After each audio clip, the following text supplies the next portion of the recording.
Yes. Yeah, lady, this is easy like the layup. Been overtime with the grind, yeah, I got my weight up. Busting through these lines like T-Suck, time to pay up. Raven flow sky high, yeah, I'm talking way up. Say what? Say what? What's wrong with all these haters? They lying. And now I'm saying. Afternoon and welcome from Baltimore and welcome to the Legend and Legacy Corner. We got a list of topics that we're going to debate here with a lot of lists of topics. My name is Denzel Beverly. And I'm Matthew Bradford, and this is where we're going to start. Power rankings. The Swami's power rankings came out today, a list of top 5. And we just wanted to know, what are the commissioner's power rankings, his top 5? My top 5, I said the Cowboys, the Super Bowl winners, they clearly have to be number one. You know, they're the team to beat. They won the fucking Super Bowl. All right. Then I said the Bengals, the runner-ups. I mean, realistically, who's going to stop that high-powered offense? All 99 speed receivers? Ain't nobody stopping them motherfuckers. Then we got the Bills, freaking Julio Jones, over 4,000 yards receiving. Can you say cheese?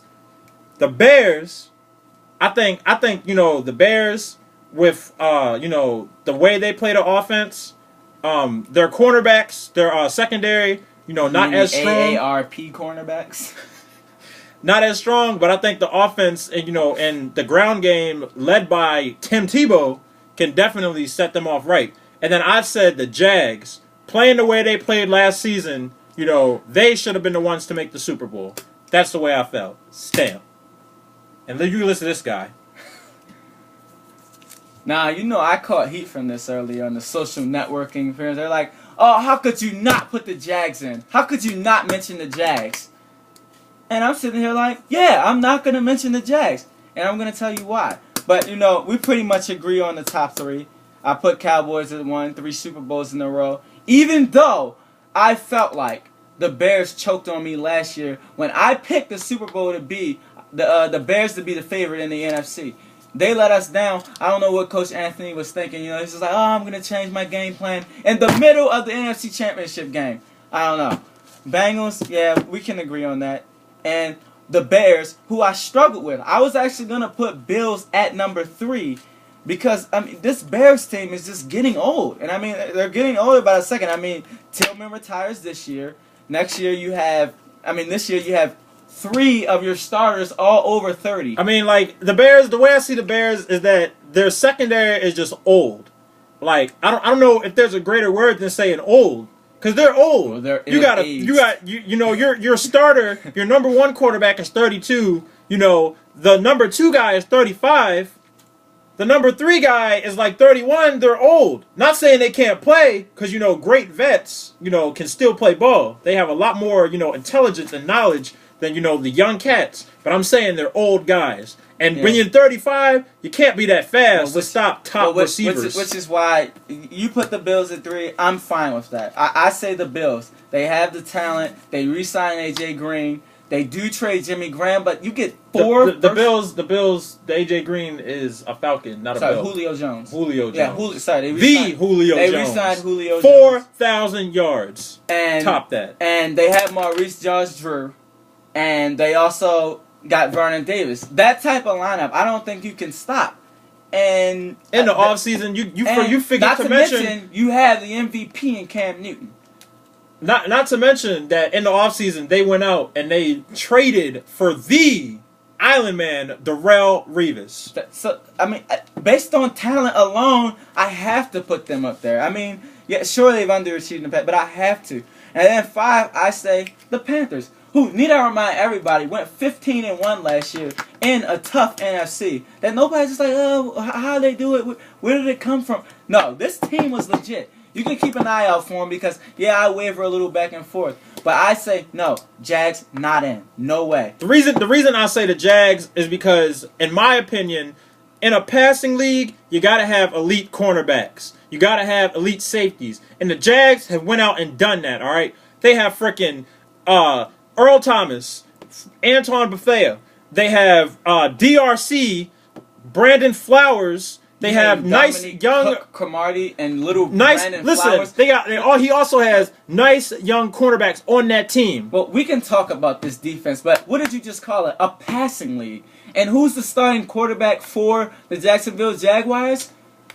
Josh Freeman. Listen, Josh Freeman had a great year last year. All right, Josh Freeman. Great. It was the starting beautiful. quarterback. So I guess them bringing in Tyrod Taylor wasn't a signal to Josh Freeman, huh? That he choked COHCKED in a playoff game. And not to mention these wide receivers. Hold up. You said COH? You can't spell now? And who do they have at receiver? I mean, this little receiver core of Miles Austin, and is he big, is he not? I tend to think he's a little smaller than he is. I agree with you on Miles Austin. He's a little small. He's not really the biggest receiver. Ford. I mean, these big quarterbacks in this league. Ford isn't anything but fast, all right? But at the same time, if you don't have, I mean, this is a speed game, all right? If you can't play ball, fast football, and you can't get down the field, you're not going to win, all right? You got to have receivers that can go the distance. But let's be fair. In a vacuum, if I told you that you would have these little receivers coming up against some of these big cornerbacks, let's say that the Jags ended up playing against the Bills, do we really think that they would be able to get open against Darrelle Revis and these other cornerbacks that are in Buffalo? There's no way you can put them above the Bills, and I don't think they could beat the Panthers either. That's not to mention, they kind of fell into a playoff spot last year. Let's not avoid that. Why do you say they fell into a playoff spot? Because I mean, they won 12 games. All right, they won the division. Like how do you say they fell into the playoff spot? Could they have got a little bit of benefit of an easy schedule? I think so. I think so. I think that you have other teams in the AFC that are definitely could compete with it, which is why I say the Jags won't even make the playoffs this year. They won't make the playoffs. Tell me who's going to stop them. I stand by what I say. All right, they will not. You say they won't make the playoffs. Let's look at their schedule for a minute. All right. I think they're telling us we have to go to a break. We have to. All right. Listen. Hold on a second. All right. Hold on. Get the last word. We're gonna look at the Jags schedule real quick. All right. That's the last thing, and then we're gonna take a break. Jags schedule. They open up division with the Colts.